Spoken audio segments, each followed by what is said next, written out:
Hello everyone, my name is Toertl and welcome to today's Minecraft video. We are back on the Blockhead server in episode number 9, and you've just seen a time-lapse of me building up a kelp farm, which is a rare sight because I normally don't build farms.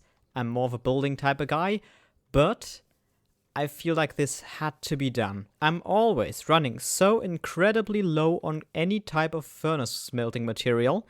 I have never enough coal, and that is also a problem because in the city I'm currently building, I have a lot of areas that need to be lit up because I just make terrain above it. And if I'm not gonna light up the terrain below and just terraform on top as I please, the problem is there are gonna be a lot of baddies spawning down there, and I don't want that. So to save my coal, I came up with the idea of burning kelp for my furnace material, for my super smelter, which is also incredibly hungry as it has 20 furnaces, and therefore this setup should do me fine. I've been AFK for a decent amount of hours. Let's see, it's now 20 past 6 in the evening. I've been away for about 4 or 5 hours now, and oh, that is disappointing. Only a box and... oh, okay. I'll have to do some serious AFKing if I want this to be sustainable. But I've also noticed one thing, that may be the reason why there are only so many kelp in there, which is... where is it? There. For some reason, some of the kelp always gets stuck, and I don't really know what is happening. I probably want to get a redstone over, but Stick or Rico aren't online, which are like the most technical people we have on the server, so they are definitely able to help me out. And once one of them joins, I'm going to ask them for help, but until then, I mean, we gotta have a bit of a not so lossless kelp farm. Can I just say how amazing the nether hub is looking, or how amazing it's promising to look? Because eventually all of those walls are going to look like this. We've got the infinite glass down below, the fancy portal leading to spawn, all of the cardinal directions with these lovely tunnels. It's still work in progress, but it's looking super cool. I love it.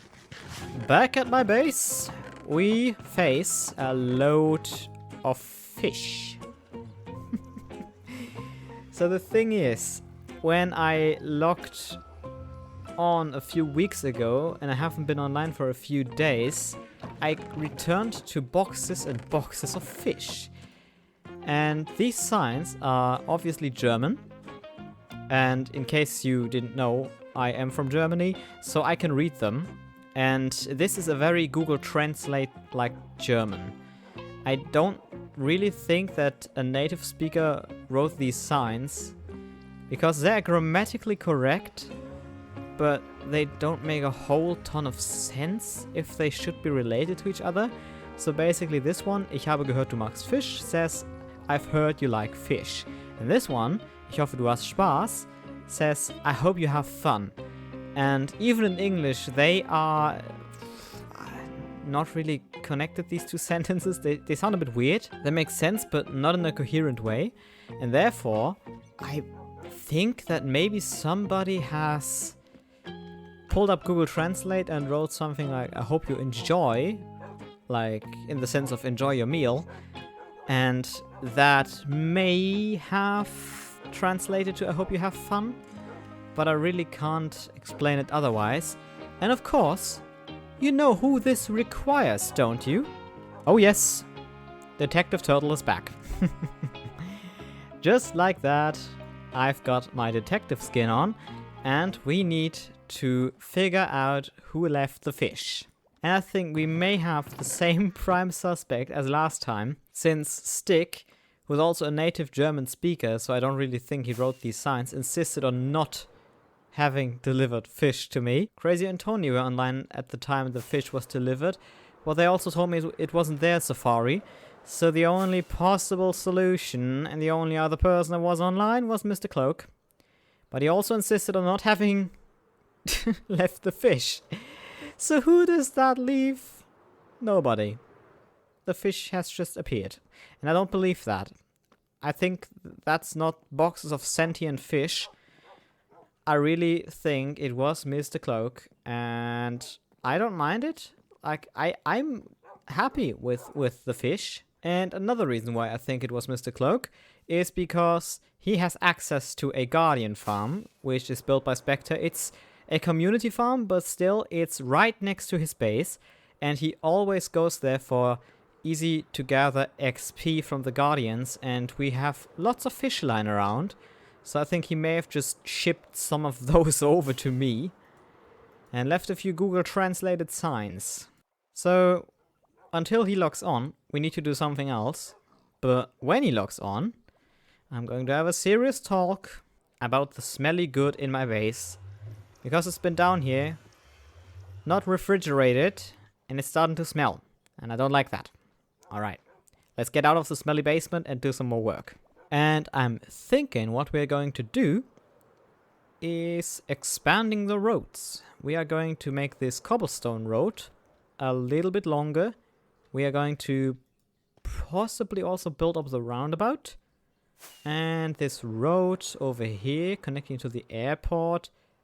And maybe some more of the pedestrian zone and a few housings. I think that's going to be a decent chunk of progress for this episode. But for that I need more basalt because I believe I only have a stack or so left. That's not gonna sort me, definitely. So let's gather some basalt. Yippee! That is not a painful block to get at all. Why did I choose it? Oh man. It's currently the next day in real life, and I have been pranked. Look at this. I've got a turtle on my head, and it's got a great pun. It's Detective Toertl. On the topic of that, I might tell you the story behind my YouTube and my username in basically every game later on. But for now, I want to show you something down here. I've made a basalt generator next to my super smelter because I've been to the nether and I've had a look at the basalt delta and there were too many magma cubes. There was too much lava for me. And knowing myself, I would have just burned up, especially not wearing my full armor. And therefore I decided it's so much easier to get this setup right here running. We've got the lava and the blue ice and the soul sand, and this magic combination gives us basalt, which occasionally falls into the lava. Not the most efficient setup you can probably build, but it's enough for me.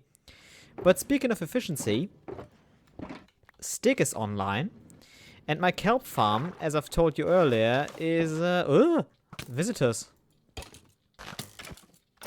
How rude. Before I was so rudely interrupted, my kelp farm is not at its full capacity at the moment. I want to slide him a message. Maybe he can help me out fixing the kelp farm, because he's much better with farms and efficiency and redstone and all that. So let's just summon him over to the industrial district of Spectre to fix the kelp farm. I made a road. Yes, I'm still wearing the turtle. I didn't have an opportunity to get rid of it, but we can do that later on. For now, I want to show you what I've done. I've continued this road in the same style down all the way to the roundabout, and I've made some additions and some little tweaks to it, like these potholes right here supposed to be a very old road. It's like from medieval times. It's been renovated quite often. As you can see, these are supposed to be patches that are, well, old potholes, but patched up. And the stone age, it's looking a bit different in this area, and it's looking a bit different in this area. And it's just supposed to be old, patchy, and basically a mess. And I think I've achieved that. I'm very proud of this road, to be honest. For now, I want to keep on working as well. I want to build the pathway right here, all the way to the roundabout. Maybe also build up a street cafe right here later on. And to be honest, I want to do that in form of a time lapse. So let's get started with the second time lapse of today's video, where we build up, well, the pathway right here, the pedestrian zone a little bit further maybe, and a cafe. Let's go.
And now, I would like, before I end the episode, to show you what I made in that time lapse. But before we do that, let's actually fulfill my promise, and I'm going to show you, or rather tell you, why I'm named Toertl.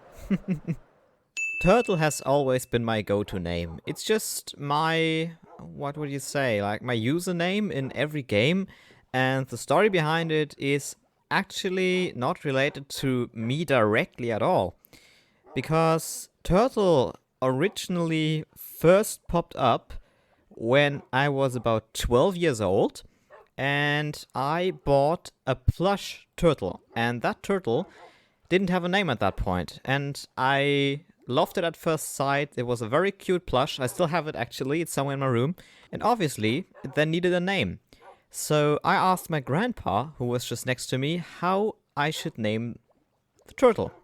And he said in his very German dialect, Toertl, which sounded like turtle to me. It doesn't really make sense when I'm saying it out, but basically he was trying to say the English word turtle, T-U-R-T-L-E. But to me, it sounded like this. And that, with a different spelling, comes out as my username. And because I didn't have a username at all until that point, I just decided, well, let's have a look around my room. What can I name myself? I had a look at my plushie, and I named myself Toertl. It's really not that big of a story. It's just I misheard what he was trying to say, and I misinterpreted his German dialect for different spelling, but that's all. That's all the story behind my username. And therefore, yes, it does relate to Toertl, and that makes the pun of Val even more funny. But before we finally end this episode then, let's have a look We built up a street, we built up a roundabout, and we also built up a cafe over here. And if we have a look inside the cafe, Ambrosia Cafe, we've got Val with a... What are these actually called? Like cook hats? A cooking hat? Something like that. We've got Baker or Cook Val distributing out something here at the counter, or like greeting somebody. Maybe she's also shouting to Wolf because he hasn't paid yet, I don't know. But this cafe is super cozy. I'm really proud of the lamps. They are really something different for once, and I think armor stands should really be used more often. In every way. Like, it just makes so much cool stuff possible, like this super heavy burger which weighs down the table, or, well, these lamps, or Wolf leaving with a coffee. And I'm really proud that I kind of figure out slowly how to incorporate armor stands into the builds, because that just adds so much more livelihood into my city. But that's gonna be it for today. In the next episode, we are going to probably finally finish off the airport. I think I want to do it. I want to build this aircraft here. I want to build the terminal with a full interior. I want to build this beautiful hangar right here, and maybe a fence to surround it all. And if we don't do that, we'll probably add another road or the parking lot. We'll see. So much work still ahead of us, and I'm filled with motivation to get this base done before the end of the season. And with that said, I hope you enjoyed. See you in the next one. Goodbye.